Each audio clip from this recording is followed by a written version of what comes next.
Chris is working on the French Lancaster fuselage nose section. He has fitted the Rebecca aerial mounts back in position.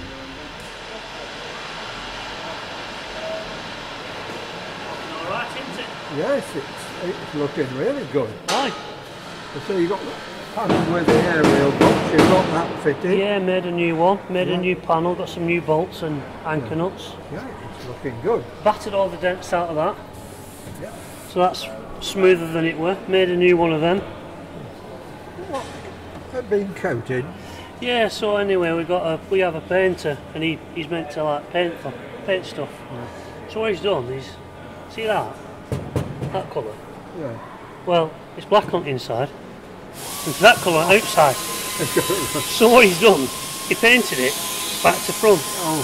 So when I come in yesterday, I put that up against the side that's the same colour. I thought, my holes are not lining up here. I thought, what have I done? And it's only been painted. Turns out, he's only done and gun and dirt back to front, hasn't he? So on the inside of it, it is the outside grey colour. Aye. Right, it's going to get painted black anyway, it doesn't matter, does it? But no. yeah, so what you on with now, Chris? this one here, this panel, Oh, that's a bit bit of a complex panel really, and I think the originals were probably pressed.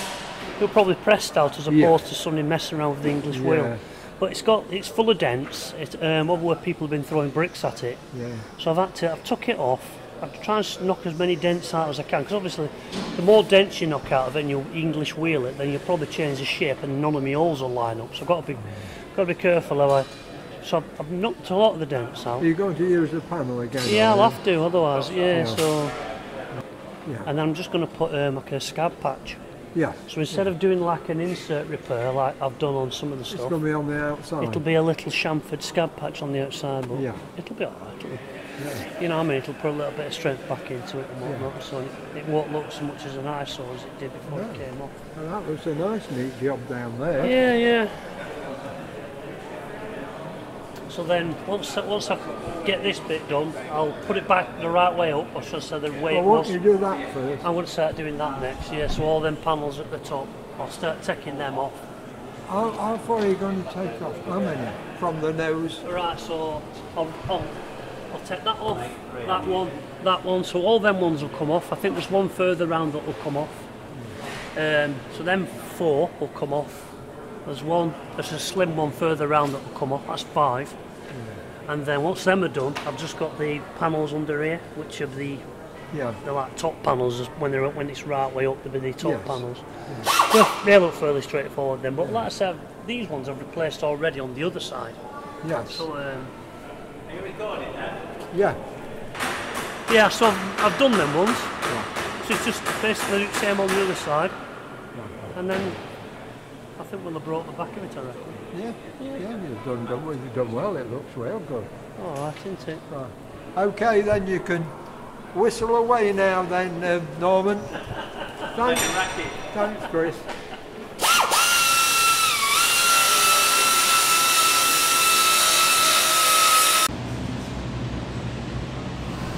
I had a word with John about the fitting of the leading edge to the main structure of the French wing. Good. What about the French wing? Is there any signs of that being lifted, the leading edge yet? Well, we're discussing how to do that at the minute.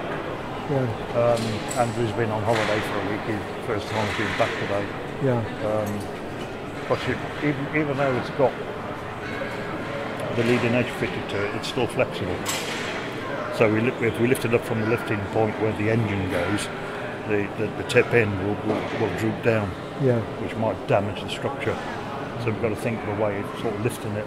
So you'll want about what, 3 lifting points, will you? Well, a couple. 2 would do a couple, you. You can get the tip end and lift it up, and about 7 or 8 foot on, it's still sitting on it. So. It's not stiff at all then? No. Also, we haven't got the knowledge of how they did it during the war, basically. We know the lifting point is where the engine vent is, but there must be something further towards the tip to support it. Also, there was two beams midway along the wing to rest it on. Yeah. So it didn't bend that way. We know that. Yeah. So we've got to recreate that. There's no way you can lift it up on your beds, which rise up and then slide it across. No. It's too heavy. It's far too heavy. Because when we took it off, all the leading edge assembly was taken off first. Yeah. And then all we had was the spar and well, 2 spars and the spar web, which we lifted off with that small gantry, and then this end, just a couple of guys just lifting it up. Yeah. But with all that structure on it, it's too big. And it's thick and heavy material, that leading edge, isn't it? Yeah. You've got to find a way to get it up there and then suspend it so you can bring it down nice and slowly to make sure every rib gets at the right side of the bracket on the... And then feed it into the end of this last wingtip rib. Every rib, there's an L-shaped bracket on the spar web. Yeah. It's got to be the right side of it. Yeah. If you get one the wrong side of it, then you've got to lift it up again and do it all again. Yeah. Right, okay John, thanks for that. That's a bit of good information all round. I'll get you now. Get me now.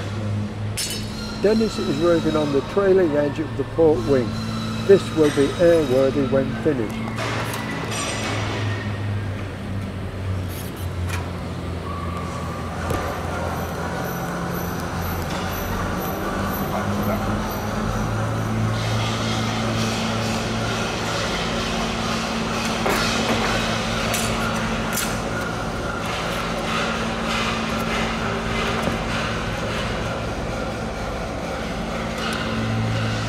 Well, there's all scrap metal, is it? These bits are, yeah.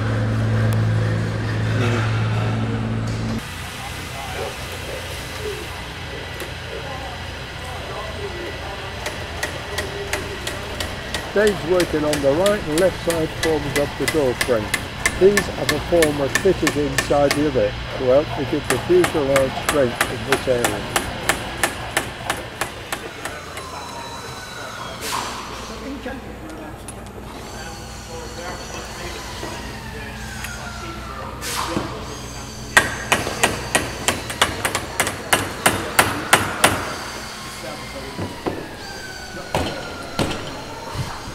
Is this the outer former or the inner former? Outer one. And how do you make the inner one smaller?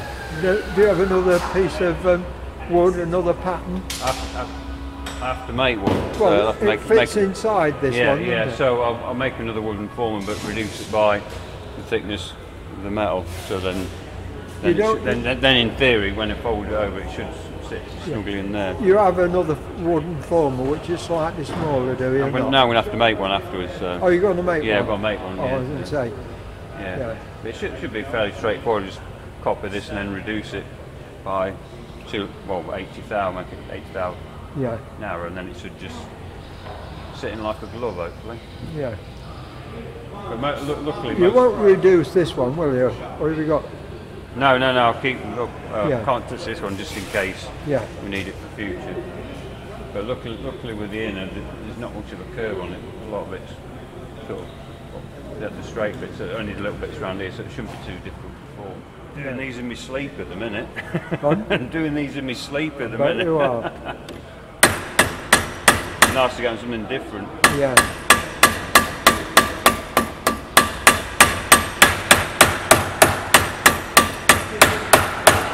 A lot of people asking, will they be heat treated after you've done all the stress? No, them gentlemen just come around now and just ask the same question. It's supplied in T3, we form it in T3 and it stays in T3. Yeah. So it's a first for me.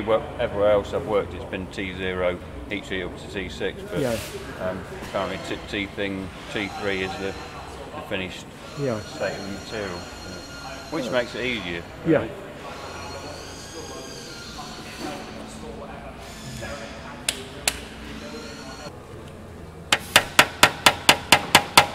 You're alright till you get yourself hot end of finger with it. Well, you look at straight along. Yeah. You know what I mean? I did. Have you got many more? I know there's loads of them. Wait, oh, there's a scab patch you're putting on. So I'm going to put a scab, yeah, so it looked like somebody threw a brick at it, and what it had done, it had split 4 ways. Yeah. You know what I mean? So it was quite a rip reel, and it bulls on the back, so I've had to cut it out, you know what I mean? But you can see really sharp, I mean some of these are going to struggle to remove them, they're quite sharp dents, you know what I mean, where stuff's been thrown at it. But I'll do what I can. I'll do what I can. I'll be going out in a bit anyway after lunch.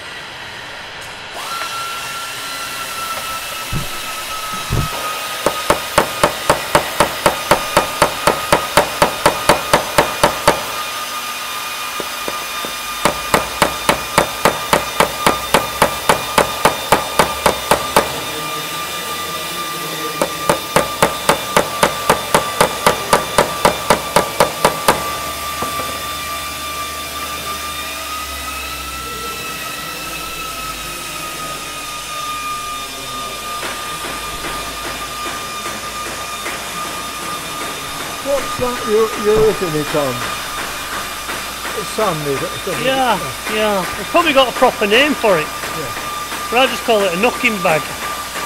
You know what I mean? Yeah, just full of sand. I think so. Soft. Yeah. Full of sand, yeah. It belongs to Keith.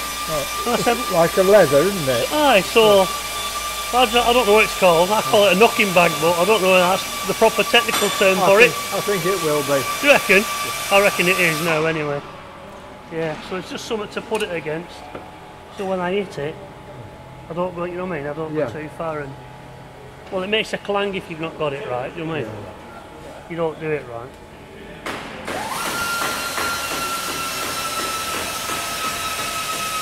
Oh, so you bed it in first? Yeah.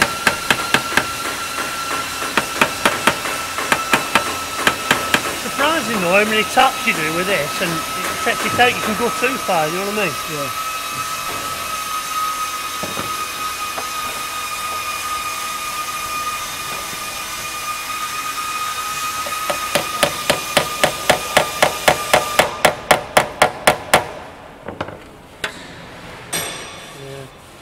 But yeah, you look at state of that, it's like you've been dragged out pit, doesn't it? It's a bit battered. Yeah. Mind you, get a coat of black paint on it, might not show up so much. No, once you get the thing is, I mean, it's only a static display when it's finished taxing here, isn't it? Yeah, of course it is. But like I said, I mean, a bit of anger rash gives it a bit of character, doesn't it? Do you know what I mean? Gives it a bit of character, I suppose.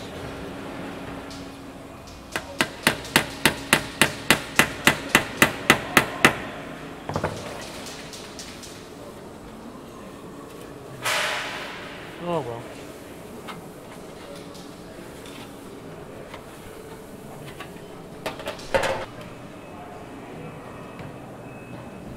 Jacob's working close by, so I had a word with him. He's working on the static wingtip.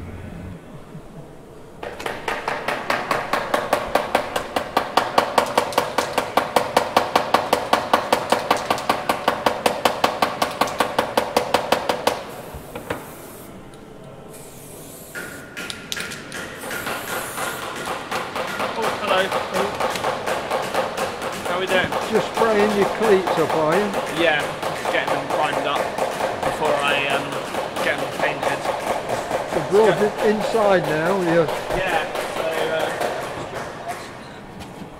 So I've taken all this disintegrated damage. Hang on a sec, I've got a light coming into the camera. I'll come this time.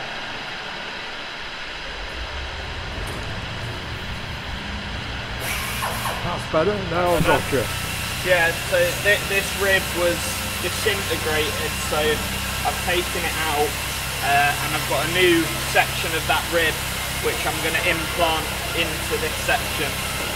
So yeah, this is the worst bit of damage because with this sat there was just nothing structurally holding it together, and also when you go to put the skins on there'd be nothing to rivet into to give it the strength. So. Have you got one from another Lancaster, or have you got to make one? Yeah, it's from NX611. Yeah. I'll grab it.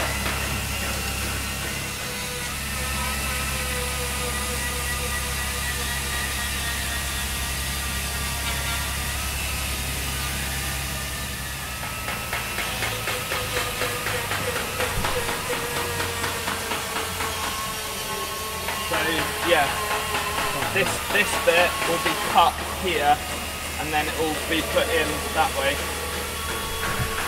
like that. Show me again. So put it in like that, and that will give it more structural strength. This was broken, so I've made a repair plate to sit underneath here to join these two bits back together. And once that's all riveted up, that should be as strong as the rib originally was. So, yeah. Oh, that's good. Good job you got some spares. Yeah, exactly. A quick word with Norman. Stringers, Norman, are those holes or are they just black dots?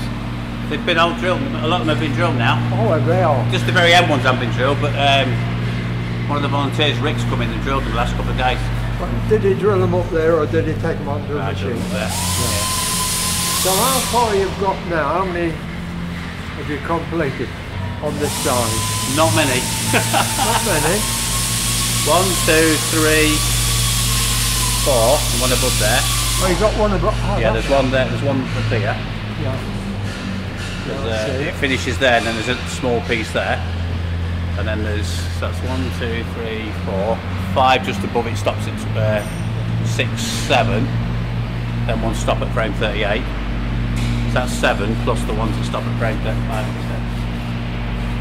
7, 8, 9, 10, 11. 11 so far. Cracking on then.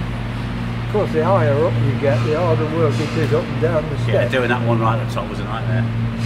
Oh, you've done one right at the top? Yeah, the one you can see, there's one right at the top. Just see the... That's number 3.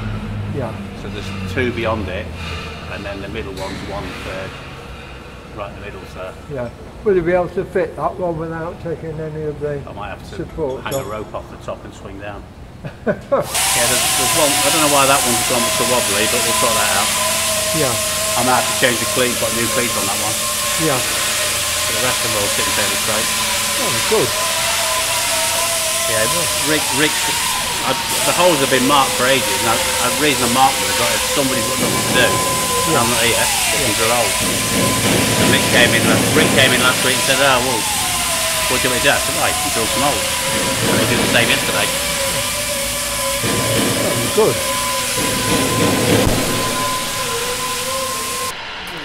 Oh, we're done for so we nearly got it done. You what? We nearly got it done. Yeah, I've made a couple of plates to go on it. Just stick it over These the are the top. scab patches. Yeah. Yeah. I just need to paint strip all this now, get all the paint off it, back to bare metal, and then get it primed and get it painted. I had a word with Abe regarding the FN5 front turret, just as the Lancaster was finishing its taxi run, revving the Merlin just outside the hangar doors. And when the Lancaster engine stopped, more noise from typhoons flying overhead. Templates you made for shaping them. Yeah. I want to talk about those as well, right? Huh? I want to talk about those as well. We got this when it came. Oh, that was the seat, was it? The seat was in the box. So, in pieces. So I've been slowly putting the seat back together. So we've got most of the seat in, but there's 2 pieces missing. So there should be a locking quadrant bolted to this. Yeah.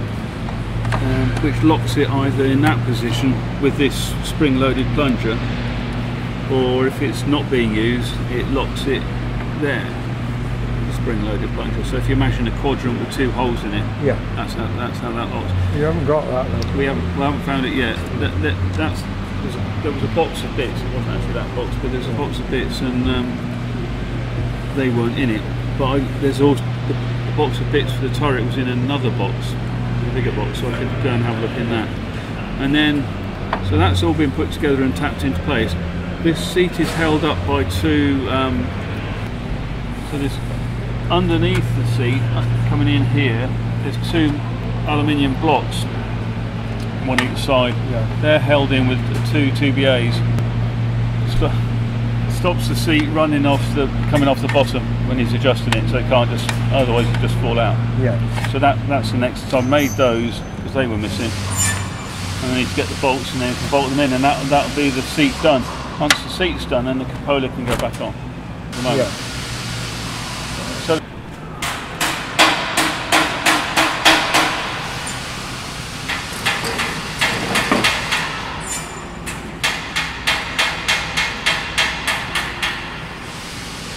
As I was describing last week, what I do is I cut a wooden former for each of the curves of the panel I'm trying to make, and then I use an English wheel to roll a sheet. Did you use? So that is the former for that panel there. That one there. This panel here. Yeah. So basically, that gets stuck in a workbench, on a workbench in a vise. Perspex goes into the oven, 140, and then when it comes out, you have to very rapidly form it around there. It doesn't matter if you get timed out because you're not quick enough. You can just put it back in the oven and have another go until you are happy with it. So you've got to actually stretch the perspex as well. You've got to sort of like push it around. Push it. You can compress it a little bit at the edges. You can curve it and just make it do things. But fundamentally, you're working from you're drawing it out from the centre outwards, just running your hands over it. Yeah. Welding gloves. Yeah, that's what I've been using. So that's roughly what I did. Hopefully, if I can find someone like John, we'll plop it back on and then you can get some, because it's almost ready to go on. Yeah. I just haven't got down to it. Yeah. And these ones are only a simple curve. There's only a very little curve in this one. So that one you can just do with, you don't have to heat it up to do that. This one, you don't have to heat it up because it's not that curved and it matters. So these ones will go in.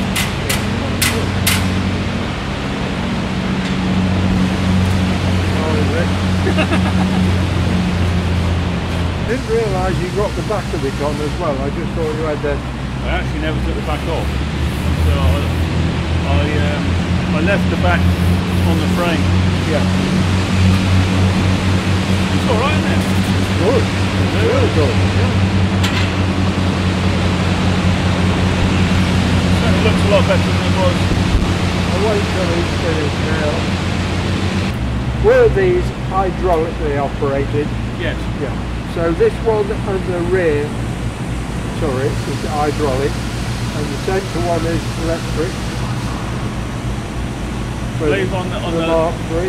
On the Mark 7, isn't it? Mark 7. Yeah. So to the best of my knowledge, the Mark 7 had a Martin 250, which would have been an electric one.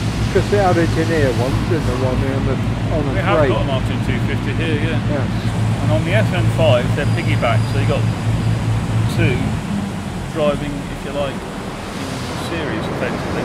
You got one pump joined to another pump, bolted to the thing and driving it. On the rear turret, they have a pump each side. More or less the same pump. Yeah. There's a pump on the left and a pump on the right. So you've still got two pumps, but they're hydraulic. And on the FN5, pressure comes in at the top. The front turret, this is the hydraulic pressure return in what's called a rotating surfaces joint. Go around the other side. Didn't they have a lot of trouble with leaks on them? I imagine. Very lot of trouble, I think. Yeah. So in the FN5, the pressure return comes in through the rotating surfaces joint, which is this. It stays with the aircraft and the turret turns. Yeah. And the pressure comes down here, into here, and then through the pilot's through the gunner's controls into the system. So that's how it works. On the rear turret, that rotating surfaces valve is down the bottom, and the pipes come in through the bottom, and then they go up, and then they spread out the system. They're fundamentally both hydraulic, very similar motors. Do you know whether there was quick reaction on the hydraulic system or were they a bit slow? That's what they look like. Oh, they were fast. Yeah. Well, I was just going to say when those jumps are gone, aren't they? Yeah, I mean, they don't hang about, do they? No. The fighters, so yeah, they are fast. Yeah. So that's good then. What actually are these motors? The hydraulic motors? Yeah, I was just talking to Bob about them. This is actually what the hydraulic motors look like. So they're about that big in reality across. That's about a half size picture. And on they're not a plunger then. They're a rotator. It's a rotating motor. So they on the rear turret, which is what this. Yeah. Oh right, thanks. Don't worry. I'll try to chuck that on before lunch. Oh right, good.